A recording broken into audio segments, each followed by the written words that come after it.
Hello dear students, आज के हमारे इस वीडियो में कक्षा 10 के जो मॉडल पेपर है उनमें से जो डेढ़ वर्ग में पेपर दिए जाते हैं उनको हम सोल्व करेंगे। तो हमारा जो फर्स्ट मॉडल पेपर है वो तो सोल्व दिया हुआ होता है, ये वो पेपर है जो सोल्व नहीं किया हुआ होता है।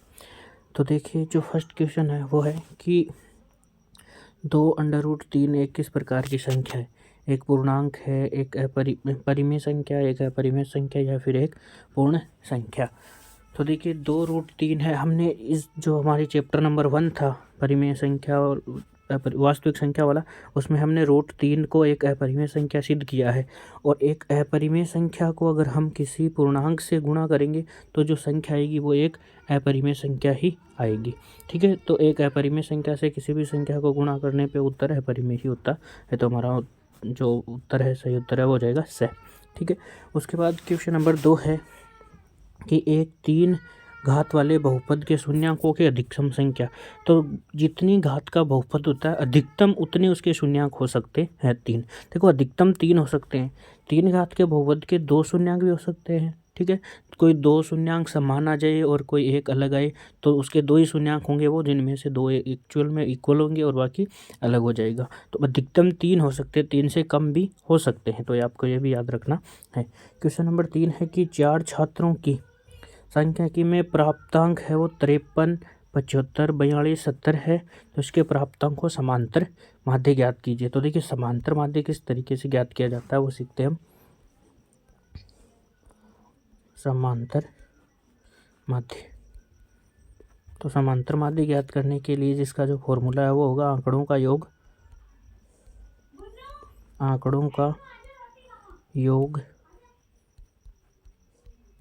बट्टा आंकड़ों की संख्या। तो देखिए, हमारे जो यहाँ पर दिए गए आंकड़े हैं वो है 52 प्लस, देखिए 52, 53, 75, 42, 53, 75, 42, 53 है, 75 है, 42 है और 70 है, और प्लस का 70 बट्टा 1 2 3 4 आंकड़े, तो बट्टा 4। तो देखिए, इनको जोड़ेंगे 0 2 5 3 8 2 10 की 0 पावर 1 7 1 8 8 4 12 12 7 19 19 सर 20 24 7 1 8 8 4 12 12 7 19 19 24 बट्टा 4। और जैसे ही अपन इसमें भाग देंगे तो 4 का 24 में 6 चौक 24 और 0 ऐसे किसी, तो हमारा जो आंसर है वो आया है 60। तो जिस ऑप्शन में आंसर 60 है वही हमारा राइट आंसर है। तो जो ऑप्शन नंबर सी है वो हमारा राइट आंसर हो जाएगा।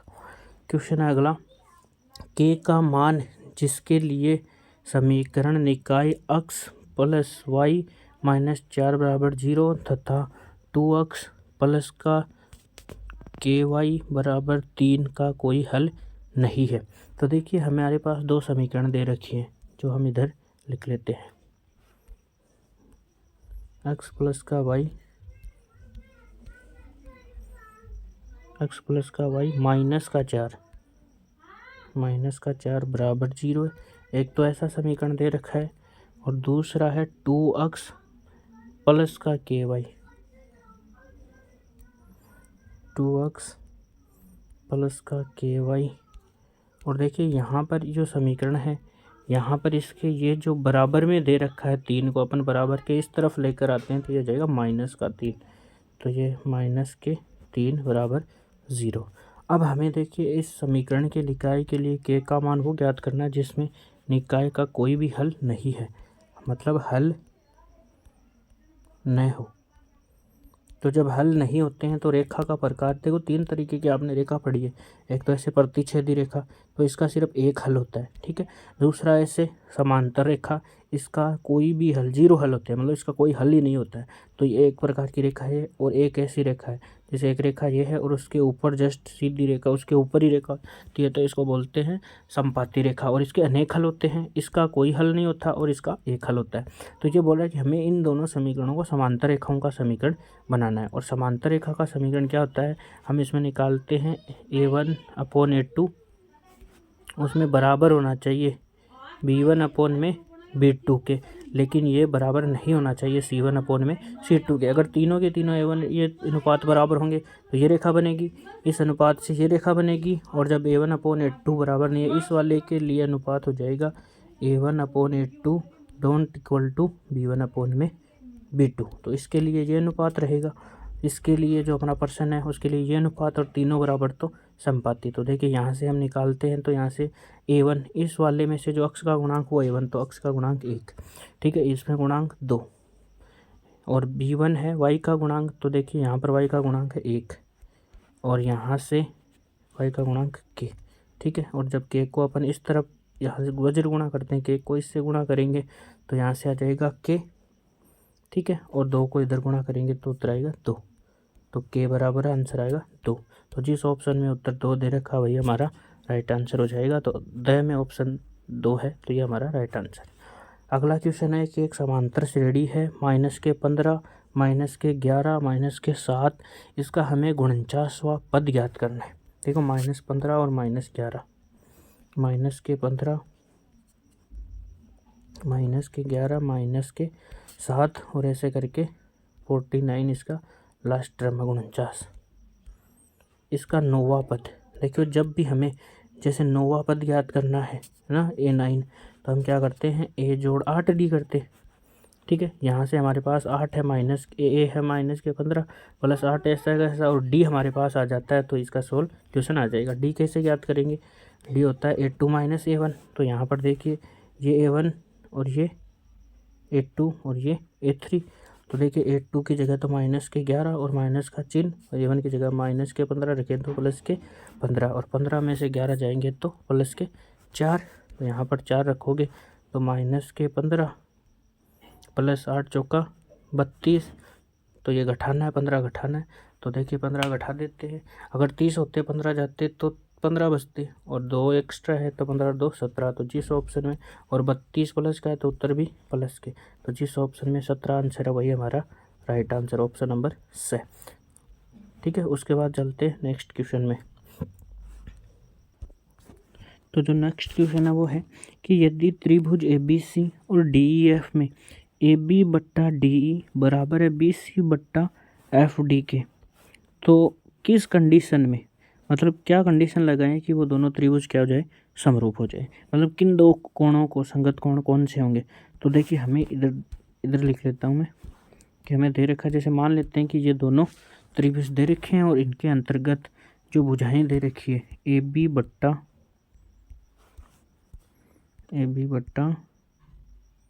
DE, AB बट्टा DE बराबर है BC बट्टा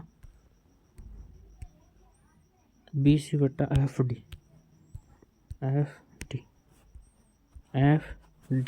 ठीक है।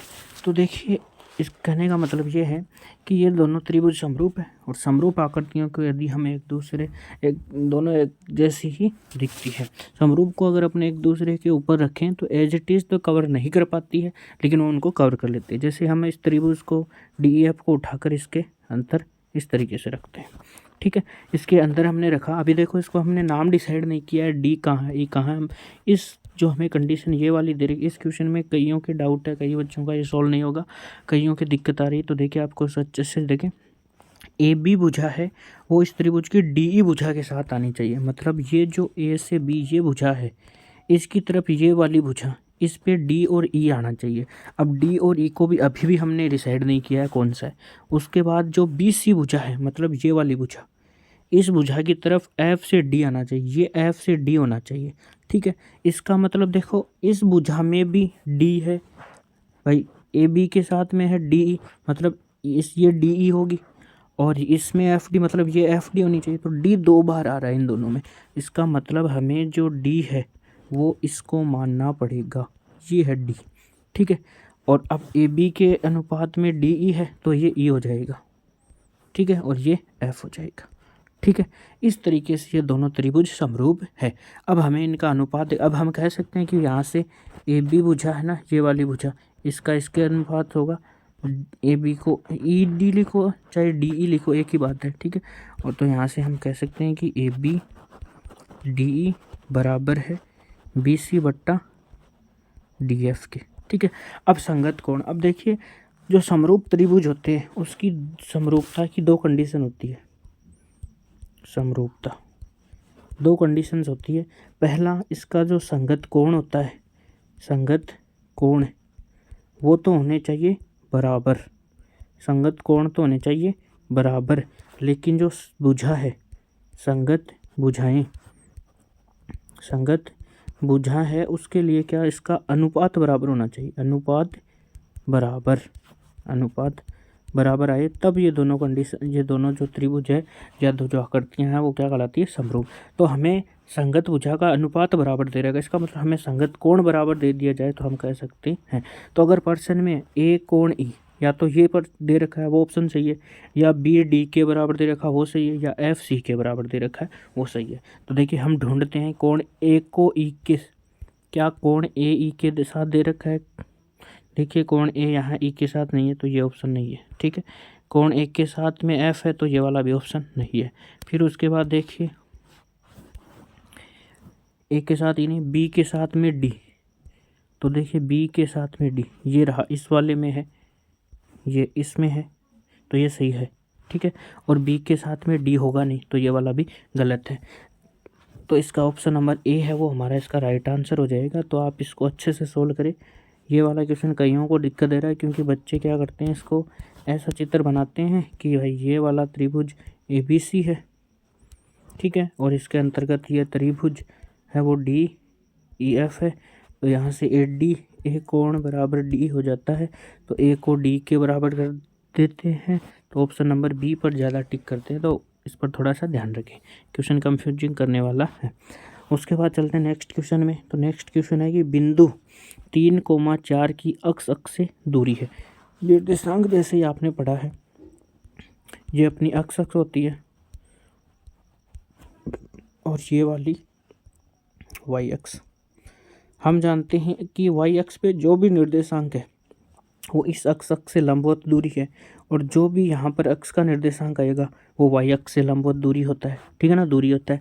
तो यहाँ पर देखो 3,4, तो मान लेते हैं कि अक्ष का यहाँ पर कोई बिंदु 3 है और y का यहाँ पर कोई 4 है। ठीक है, तो ये बिंदु जाके मिलेगा यहाँ पर, अक्ष का 3 y का 4, इसकी अक्ष से। तो देखो ये है अक्ष, इससे इतनी दूर है ये ऊपर की तरफ, तो ये ऊपर की तरफ y चला है, तो ये 4 निर्देशांक है वही इसकी दूरी हो जाएगा। ठीक है, ये डैश वर्ग में शायद गलत दे रखा है इसका आंसर, तो इसका आंसर हो जाएगा 4।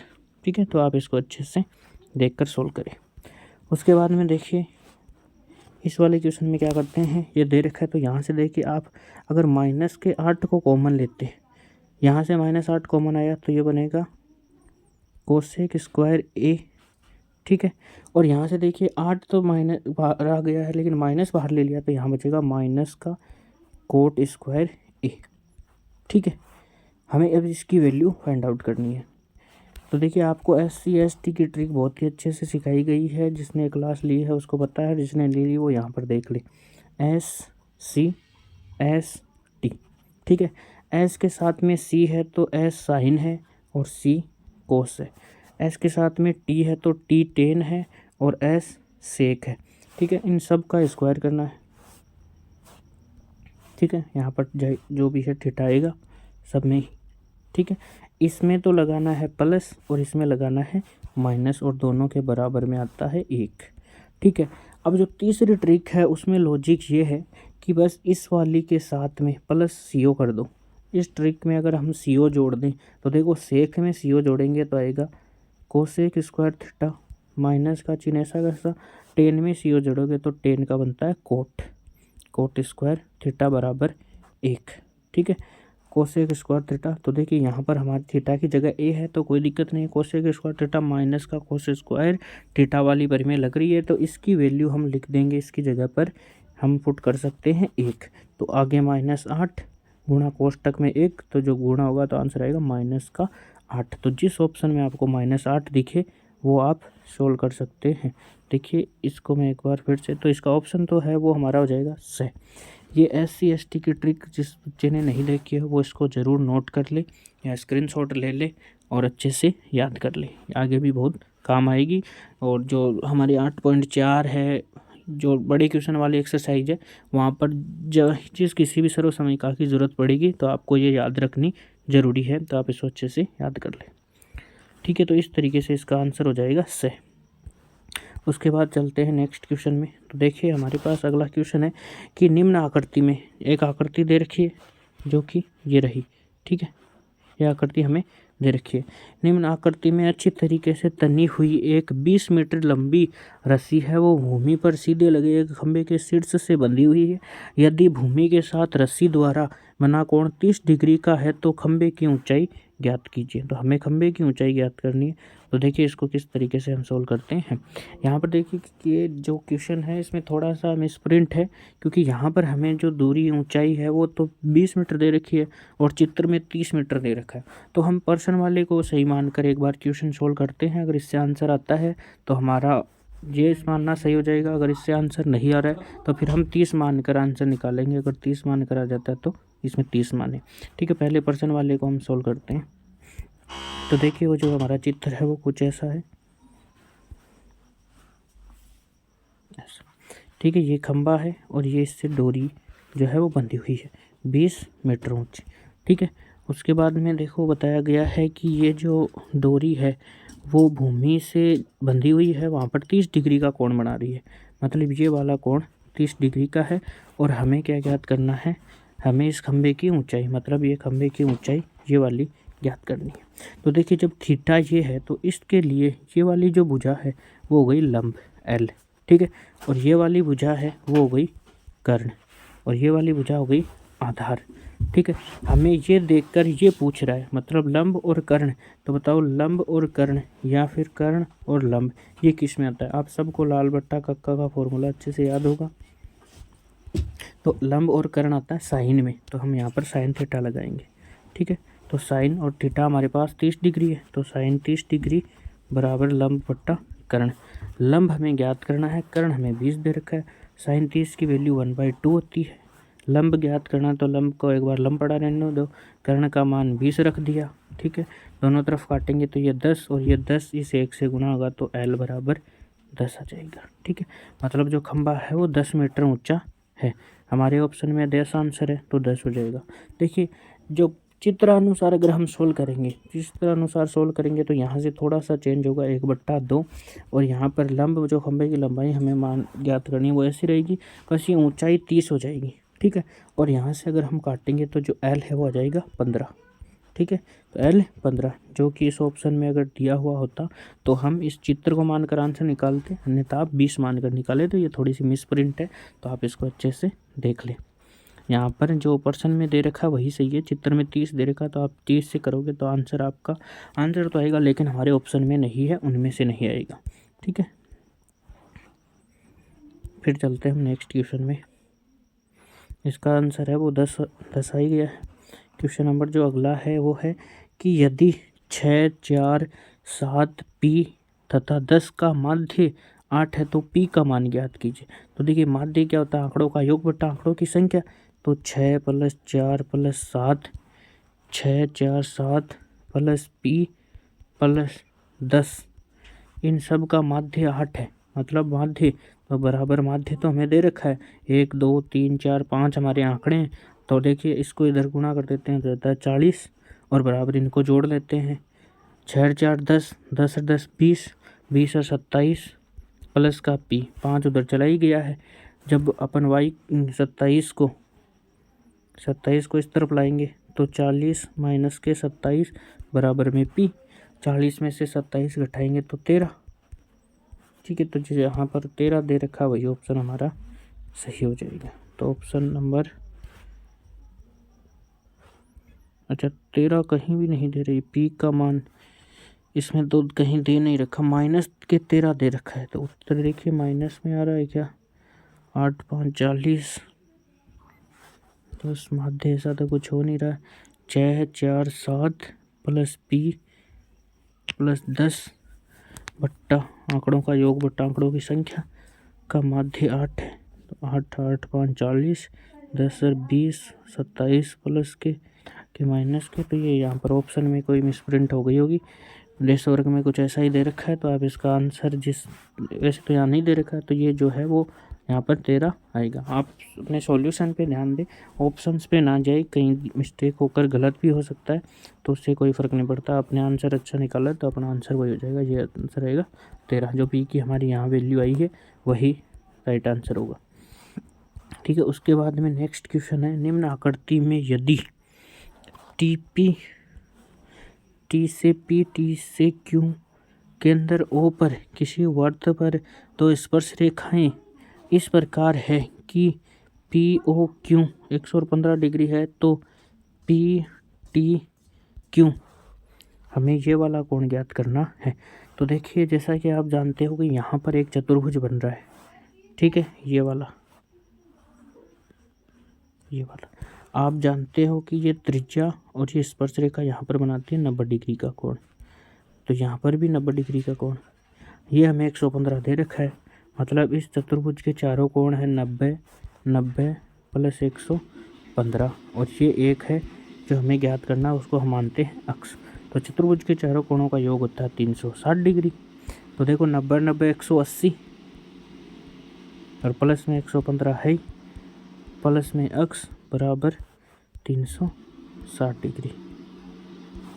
360 डिग्री, इन दोनों को जोड़ोगे तो 5, 8 रेख 9, 1 रेख 2, प्लस का अक्ष बराबर 360, और जैसे ही एक्स को इधर ला के घटाओगे आप, तो देखिए अक्ष बराबर आ जाएगा 360 माइनस 295। ठीक है, तो देखिए यहाँ से 10 में से 5 गए तो 5, ठीक है, और बच गए 35, 35 में से 29 चले गए तो 6। ठीक है, तो हमारा आंसर आएगा 65। तो जहाँ पर भी 65 डिग्री दे रखा है वही हमारा राइट आंसर हो जाएगा। या फिर आप इसको ऐसा सीधा याद रख सकते हो कि अगर ऐसा कोई स्पर्श रेखा वाला ये कंसेप्ट बनता है तो हमें इन दोनों कोणों का योग 180 करना होता है। तो 180 में से 115 को घटा दो, जो आंसर आएगा वही हमारा राइट आंसर होगा। 0 में से 5 घट नहीं सकते, तो 10, 10 में से 5 गए 5, इधर हो गया 7, और 7 में से गया 6, 1 में से गया 0, तो उत्तर आएगा 65। तो जो हमारा 65 आंसर है 100 में, जो ये 100 वाला ऑप्शन है वही हमारा राइट आंसर, 100 क्या 10 में 65 है, वही हमारा आंसर हो जाएगा। नेक्स्ट क्वेश्चन है 12 पाई घन सेंटीमीटर, 12 पाई घन सेंटीमीटर आयतन वाले गोले की त्रिज्या। देखो आयतन दे रखा है, और आयतन दे रखा है तो हम गोले का आयतन का फॉर्मूला लगाते हैं। गोले का आयतन होता है 4/3 पाई आर क्यूब। ठीक है, उसने दे रखा है कि इसका आयतन है 12 पाई, इसकी त्रिज्या का आयतन है, देखो पाई से पाई कटेगा, इस 4 से ये 3 बार कटेगा, तो आर क्यूब बराबर ये 3 इधर भाग में, इधर आके गुणा में, तो 3 × 3, तो आर बराबर 3 का स्क्वायर, इधर क्यूब है, क्यूब उधर जाएगा तो इधर 1/3 हो जाएगा, घात स्क्वायर के 1/3, तो ये घात की घात होती है गुणा, तो यहाँ से जो आर की वैल्यू है वो आ जाएगी 3 की पावर 2/3, तो 3 की पावर 2/3 ये रहा ऑप्शन नंबर स। जो हमारा ऑप्शन नंबर स है वही हो जाएगा राइट आंसर।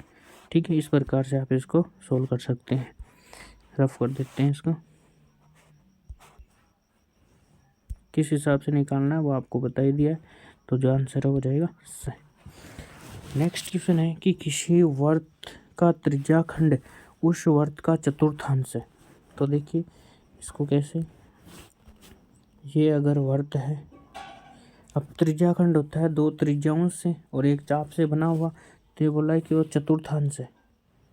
तो देखो ये त्रिज्या है और ये भी त्रिज्या है, तो और ये चाप है, तो ये हमारा त्रिज्याखंड ही, ये जो अंदर की तरफ बना है यही हमारा क्या हो जाएगा, त्रिज्याखंड हो जाएगा। ठीक है, जो क्वेश्चन है वो कुछ इस प्रकार है कि केंद्र पर बनने कोण का माप होगा। तो बताइए यहाँ पर जो केंद्र पे ये वाला कोण जो बना है, इस कोण का मान कितना आएगा, 90 डिग्री। ठीक है, तो जो राइट आंसर 90 जिस ऑप्शन में वही हमारा राइट आंसर हो जाएगा option number A. Next question है कि एक थैले में, कोई थैला है, उसमें 3 लाल गेंदें हैं, 5 काली है, 7 सफ़ेद गेंद है। इस थैले में से यादृच्छिक निकाली गई गेंद काली नहीं होनी चाहिए। तो सबसे पहले तो टोटल गेंदों की संख्या जोड़िए, कितने 7 3 10 और 5 15, तो नीचे तो 15 आना है। ठीक है, बोला जा रहा है कि जो गेंद है वो काली नहीं है, तो देखिए काली गेंदें 5 है। ठीक है, 15 में से 5 नहीं आएगी तो 10 आएगी, कोई 10 गेंदें निकल कर आएगी। 5 से काटेंगे तो 2/3, तो जिस ऑप्शन में 2/3 है, 2/3 ऑप्शन नंबर द में दे रखा है 2/3, तो हमारा राइट आंसर यही हो जाएगा। यहाँ पर देखिए हमें दे रखा है कि 1 में x प्लस का 1 कोमा 1 में x प्लस का 3 और 1 में x प्लस का 5 समांतर श्रेणी में है, तो x का मान ज्ञात कीजिए। तो देखिए समांतर श्रेणी में होता है तो हमें पता है कि d1 d2 बराबर होते हैं। ठीक है, तो d1 d2 बराबर होते हैं, इसका मतलब देखिए d1 बराबर आएगा d2 के। d1 क्या होता है a2 माइनस a1 बराबर आएगा d2 क्या होता है a3 माइनस a2, तो इनकी वैल्यू पुट कर देते। तो देखिए यहाँ पर x प्लस का 2 3 5, 1 में x प्लस का 2 3 और 5 ये वैल्यूज़ हैं। ये a2 है तो 1 में x प्लस का 3 माइनस 1 में x प्लस का 2। ठीक है, यही है 3 और 2, और इधर a3 क्या आ जाएगा 1 में x प्लस का 5 माइनस 1 में x प्लस का 3। ठीक है, यही है। तो देखिए इनको सोल्व करते हैं, यहाँ से लघुत्तम लेंगे तो आ जाएगा x प्लस का 3 x प्लस का 2। ठीक है, और ये हो जाएगा x प्लस का 2 और माइनस का चिन्ह, और ये ऐसा कैसा आएगा तो ये जाएगा माइनस का x और माइनस का 3, इधर बराबर आएगा किसके, लघुत्तम है x प्लस का 5 और x प्लस का 3। ठीक है, तो ये हो जाएगा x प्लस का 3 माइनस का x और माइनस का 5। ठीक है, तो देखिए x से तो x कट जाएगा और यहाँ से बचेगा माइनस का 1। ठीक है, और इस वाली पद से इस पद से ये पद कट जाएगा। ठीक है, तो नीचे बच जाएगा x प्लस का 2 और ऊपर बचेगा माइनस का 1 बराबर में। इधर देखिए x से x कट ही जाएगा और इधर बचेगा माइनस के 2 बट्टा ये कट गया है x प्लस का 5। ठीक है, और देखिए माइनस से माइनस कट जाएगा, वज्र गुणा करेंगे तो x प्लस का 5 बराबर 2x प्लस का 4, ये इधर जाएगा तो 2x माइनस का x बराबर ये 5 और 4 इधर आएगा तो माइनस का 2x में से x गया x, 5 में से 4 गया 1, तो x की वैल्यू है वो आ जाएगी 1। ठीक है, तो जिस ऑप्शन में x की वैल्यू दे रखी है 1 वही हमारा right answer option number C. तो इस तरीके से जो क्वेश्चन नंबर फर्स्ट है उसमें 15 ऑप्शन दे रखे थे, तो वो हमने एक एक करके सॉल्व कर लिए हैं। नेक्स्ट वीडियो में हम देखेंगे क्वेश्चन नंबर 2 के सॉल्यूशन, और बाकी जो क्वेश्चन होंगे उनका सॉल्यूशन पार्ट बाय पार्ट हम देखते जाएंगे। आज के लिए इतना ही। Thank you. जय हिंद, जय भारत।